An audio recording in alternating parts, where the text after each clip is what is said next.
Hi everyone! A-level results are out for almost a week now, and I just want to congratulate everyone who got into university. Whether it was your firm choice or insurance, whether you went through clearing or adjustment, it does not matter. I hope you have amazing 3 or 4 years of your life there. However, if you didn't get in, don't worry. I know it sounds like the worst advice ever, but seriously, nowadays so many people have degrees that employers have to differentiate between two people on some other basis. My mom went through hundreds of applications to hire people for accounting jobs, and she told me that I should not think that university will give me everything. Some people came to her having 2 degrees and all they could do was read texts, analyze and debate, but the lack of practical skills is just... There are tons of opportunities out there for what to do after you finish your 6th form that will make you employable, so don't think that your life is finished at this point. I was actually trying to remember how I was introduced to the idea of university, and there was never really an option. Nobody sat down with me and discussed different opportunities. My grandma didn't go to the university, but my mom did. It was kind of expected that I would just continue this tradition. It's strange to think that there was never really a pressure to get in, but if I hadn't, I don't really know what I would have done. But hey, there is always Google. For all those who got in and are now panicking about what to do, just go to the student room.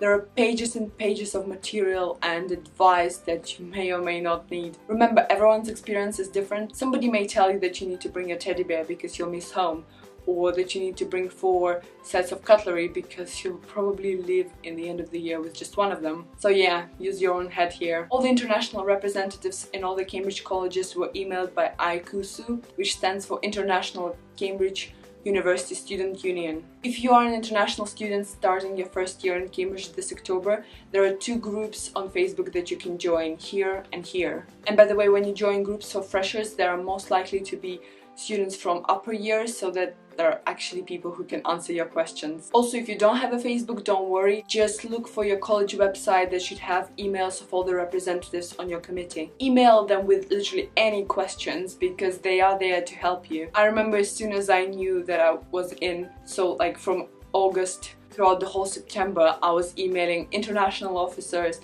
accommodation officers, senior tutors, like everyone, because those people are supposed to help you not only for the first few months but throughout your whole study there. So yeah, general advice: if the problems are kind of small, email the representatives, but if the problems are too big, so for example I had a lot of questions about arriving earlier, that should definitely go to your college. And one piece of advice here: don't worry about sounding too polite. I was probably reading and rereading all the emails just trying to find mistakes or typos, and frankly they would answer me with like one-liner. Just imagine how many emails they get during that month. They just want to get through them as quickly as possible. If they have to read like that much just to have a question like somewhere in the middle, not good. So yeah, good advice is to write clear, concise emails. Another good piece of advice that nobody told me about is to rest. Yes, there will be a lot of paperwork, and yes, there will be people who by the time they enter the lecture theatre will have read 75% of the reading list. But what I really regret is spending too much time worrying about things that I couldn't control back then, and just not spending enough time with my family and friends. So take your time to think all those things through.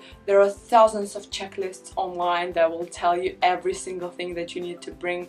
So it's very unlikely that you'll forget something. You'll probably even bring more things than needed. I was really jealous of all the people who came with their parents, who literally brought almost all their houses with them. 3 hair dryers, blenders, drying racks, bikes. Not everyone can do it, but hey, you'll survive. The main point here is that many people went through exact same thing as you, and it's very good to learn from other people's mistakes. On a different topic, moving back to Cambridge vlogs, there was a TEDx conference. All those cool, powerful talks that you see on YouTube are sometimes done by TED, and the X means that the events are independent and people in Cambridge actually made it all happen. I discovered that there would be an event during Freshers Fair, and I had to sign up, and I realized that it would only be 1 conference per year, and I thought that some really cool people would come to Cambridge to give talks, but actually they were either students or lecturers or other academics or just like normal people who live in Cambridge. I really liked the topic because it was something about sciences and something about arts, so the talks were really diverse. By the way, if you want to see them in full, they're all online, but here are a few snippets that I recorded.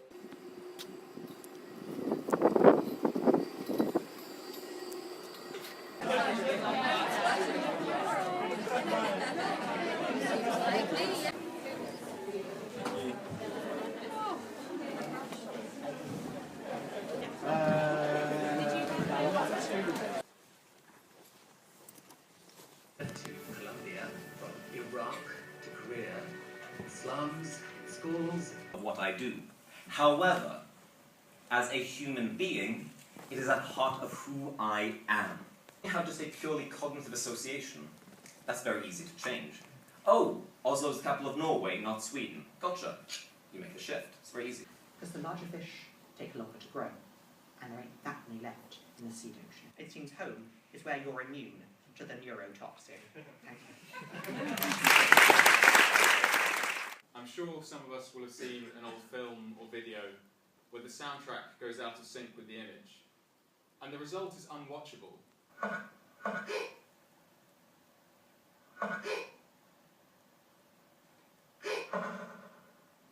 What is it that we human beings think we are, and with what consequences? Here's the little fetal cosmonaut in its little environment there. Henry Maudsley, who gave his name to the Maudsley Institute in London, alienist, psychiatrist, and he foresaw a time when psychiatry would be subsumed within the new biological sciences, that madness wasn't just a matter of what people said or thought or did. You could actually see it in their anatomy, you could see it in the way they walk. So I thought I'd start it with a little bit of art. And there is no higher art, it's not drama, it's not poetry, there is no higher art than X Factor. If by some miracle there is someone in this room that hasn't heard what this is a prime-time television staple where the hopes and dreams of a cast of talented and not quite so talented contestants are ritually crushed in front of a television audience of millions. Every week, the contestants perform, they sing. Every week, viewers phone in, vote for, desperately try to save their favourites. And every week, one of the two least popular candidates is thrown off. Million hours will be spent on Facebook. 310 million WhatsApp messages are flying from one phone to another. And 360 hours of footage uploaded onto YouTube. Young people, intense curiosity and open-mindedness. You want to understand how things work. Exchange these search networks for research networks.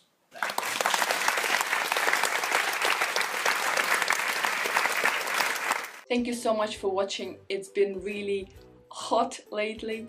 There was a week full of rains and then suddenly it's plus 30 every day. So it's really hard to concentrate on anything. But guess what? The UK weather is so unpredictable that tomorrow is a thunderstorm and plus 23. I actually had a goal of catching up with all the Cambridge vlogs by the end of August. Well, that didn't happen. But that's okay, I will totally do it by the beginning of the first term. See you in the next video. Bye.